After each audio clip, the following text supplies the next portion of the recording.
The night was colder than anyone in the small city of Lyria could remember. Rain slashed through the streets, thunder cracked across the sky, and the wind howled like a beast searching for prey.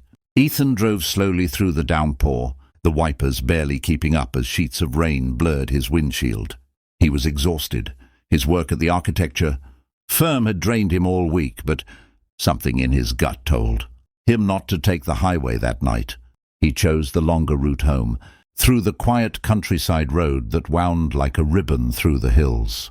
He didn't know that choice would change his life forever. Just as he turned a corner, his headlights caught a shadow stumbling on the side of the road. A woman, soaked, trembling, barefoot. She raised a hand weakly, her eyes wide and lost. Ethan slammed the brakes and jumped out, the cold wind biting his face. "Hey, are you okay?" he shouted over the rain. She looked at him for a moment before collapsing into his arms, whispering only one word: "Help." He carried her to his car, wrapped his jacket around her, and turned the heat all the way up. Her clothes were torn, her hair matted to her face, and her lips were pale blue from the cold.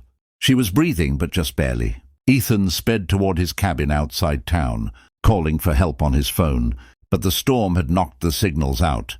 When he finally reached his cabin, he carried her inside, laid her gently on the couch, and lit the fireplace. As the room filled with warmth, she stirred slightly, whispering something he couldn't make out. "You're safe now," he said softly, covering her with a blanket.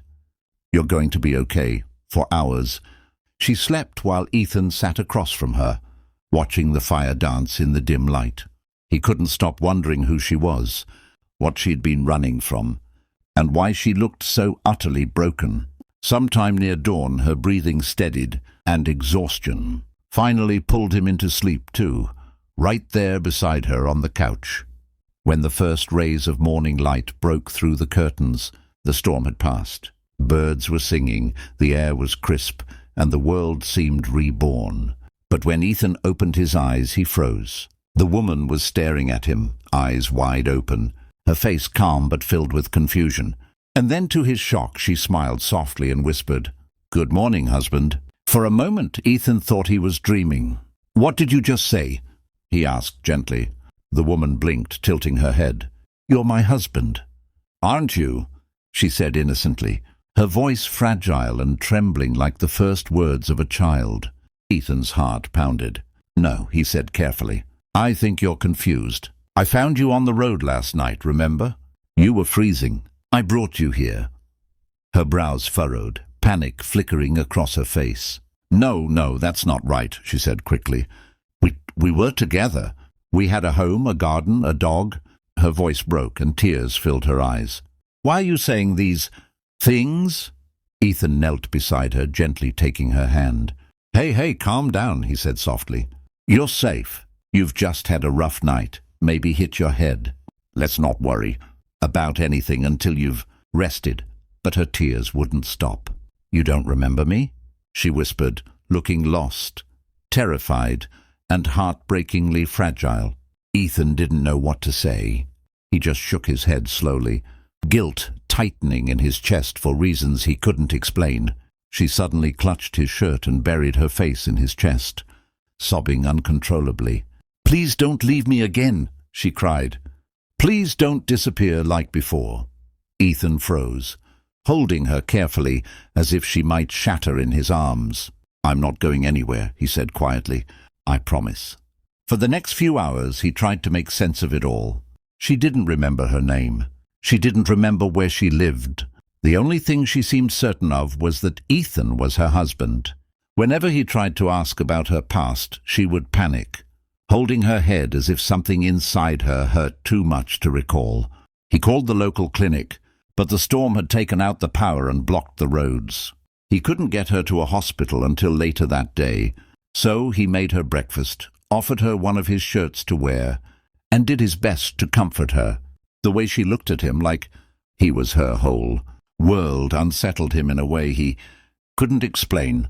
There was something hauntingly familiar about her eyes, the way she smiled shyly, the way she hummed softly when nervous. It stirred something deep inside him, something buried long ago. Around noon, as the rain eased into a gentle drizzle, she sat by the fire, staring into the flames. "Ethan," she said softly. He turned, startled that she knew his name. "How do you—" he began, but she interrupted. "That's your name. I remember now." His heart skipped. "You remember my name, but not your own?" She nodded slowly, her fingers twisting the edge of his shirt. "I don't know how. I just feel it, like I've said it 1,000 times before." Ethan tried to hide the chill running down his spine. He couldn't understand how she knew his name. He'd never met her. He was sure of it. And yet when he looked at her, those deep brown eyes framed by wet strands of hair, something in him whispered otherwise. The hours passed. They talked, or rather, she talked, and he listened. She spoke of memories that didn't exist. Trips to the countryside, nights under the stars, laughter in the kitchen, a wedding beneath the cherry trees. Every story included him. Every dream she described was about them. "You used to tell me," she said once, smiling faintly, "that love isn't something you find, it's something you remember." Ethan didn't know what to say. He'd never said anything like that in his life. But those words hit something in his chest that made him go silent for a long time. As the afternoon faded into golden light, she walked to the window, gazing at the mist rolling through the trees. "I think someone was chasing me," she said quietly. Ethan froze. "Who?" She shook her head. "I can't remember their faces. Only fear, and your voice." "You told me to run." Ethan's blood ran cold. "Are you saying I was there?" he asked softly. She turned to him with tears glimmering in her eyes. "You saved me once," she whispered. "You're saving me again." Before he could respond, there was a sound outside, the crunch of gravel under boots. Ethan's instincts kicked in. He rushed to the window and saw 2 men in dark coats approaching through the mist. His mind raced. He didn't know who they were, but something about the way they moved, cautious, deliberate, made him uneasy. He turned to her. "Stay here," he said firmly. But she grabbed his arm, terrified. "Don't go! They'll take me again." He stared at her, his heart pounding. "Who are they?" She shook her head frantically. "I don't know, but they're not good people. Please, Ethan, don't let them find me." Ethan looked at her trembling hands, her desperate eyes, and felt something fierce rise inside him, a need to protect her, even if he didn't understand why. He stepped outside just as the men reached the porch. "Can I help you?"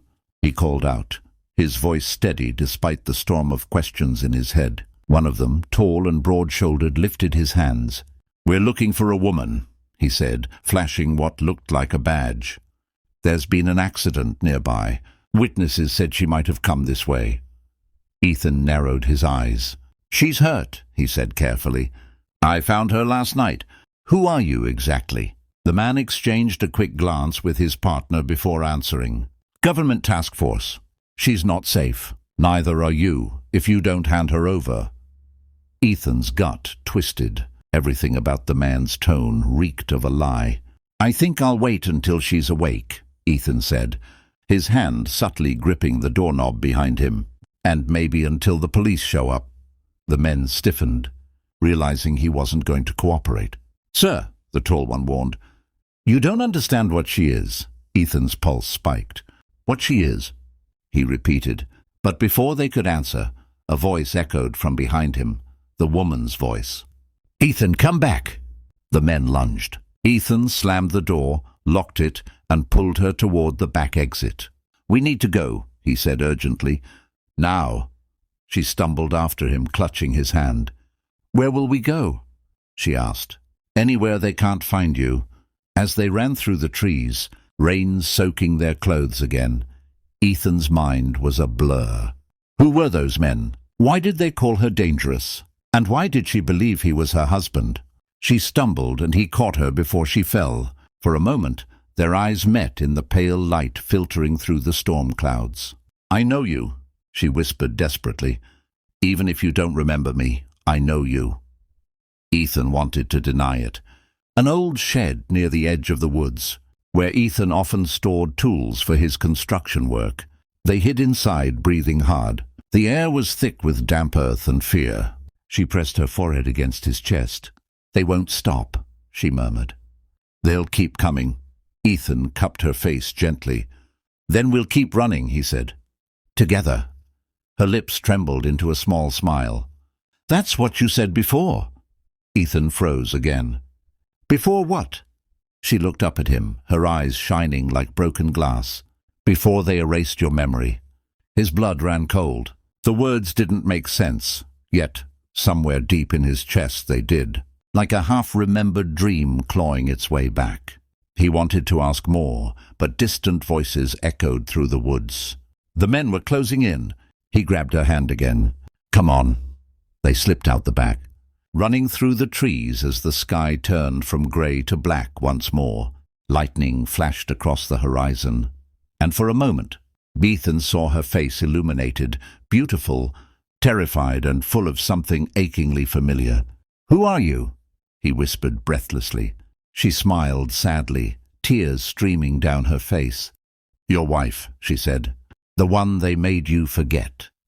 The night swallowed them as they ran, their breath visible in the cold air. The forest seemed endless, branches scraping their clothes, the sound of boots and voices echoing behind them. Ethan could feel her hand trembling in his as they darted between trees, the wind carrying her ragged breaths. They reached a clearing lit faintly by moonlight filtering through the clouds. She stumbled and nearly fell, clutching her head in pain.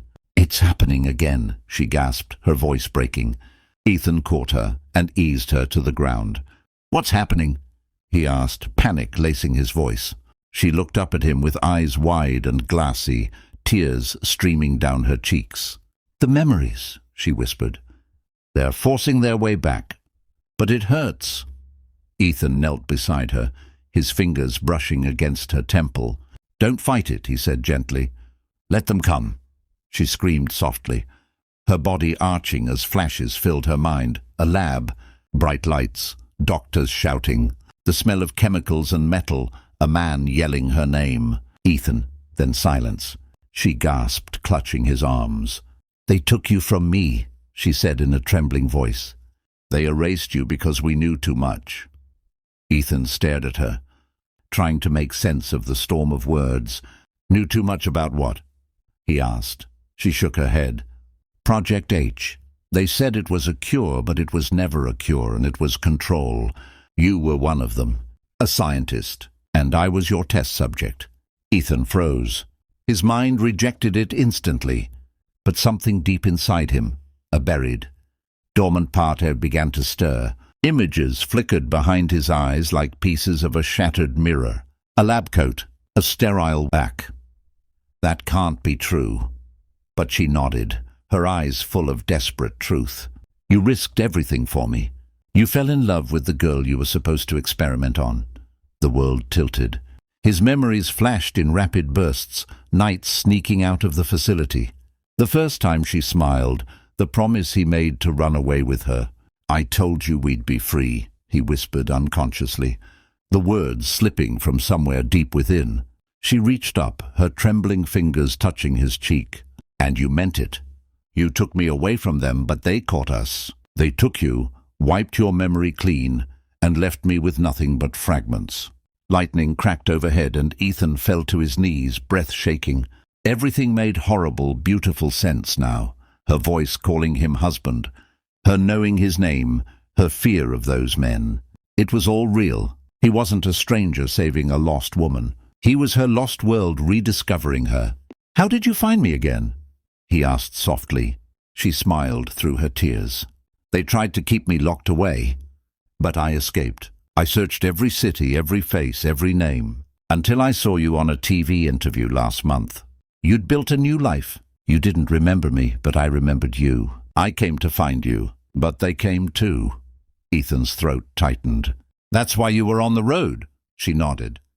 "They chased me. I almost gave up. But then you stopped." She took his hand and pressed it against her heart. "You stopped for me even when you didn't remember. Because love remembers, even when the mind forgets." Ethan couldn't speak. The truth was too heavy, too beautiful, too painful. He pulled her close, holding her as if she might vanish again. "We'll end this," he whispered fiercely. We'll finish what they started. Together. She smiled weakly. That's what you said the night before they took you. Somewhere in the distance, a voice shouted. The men were still searching. They didn't have much time. Ethan helped her up, determination hardening in his eyes. We need to reach the old highway, he said.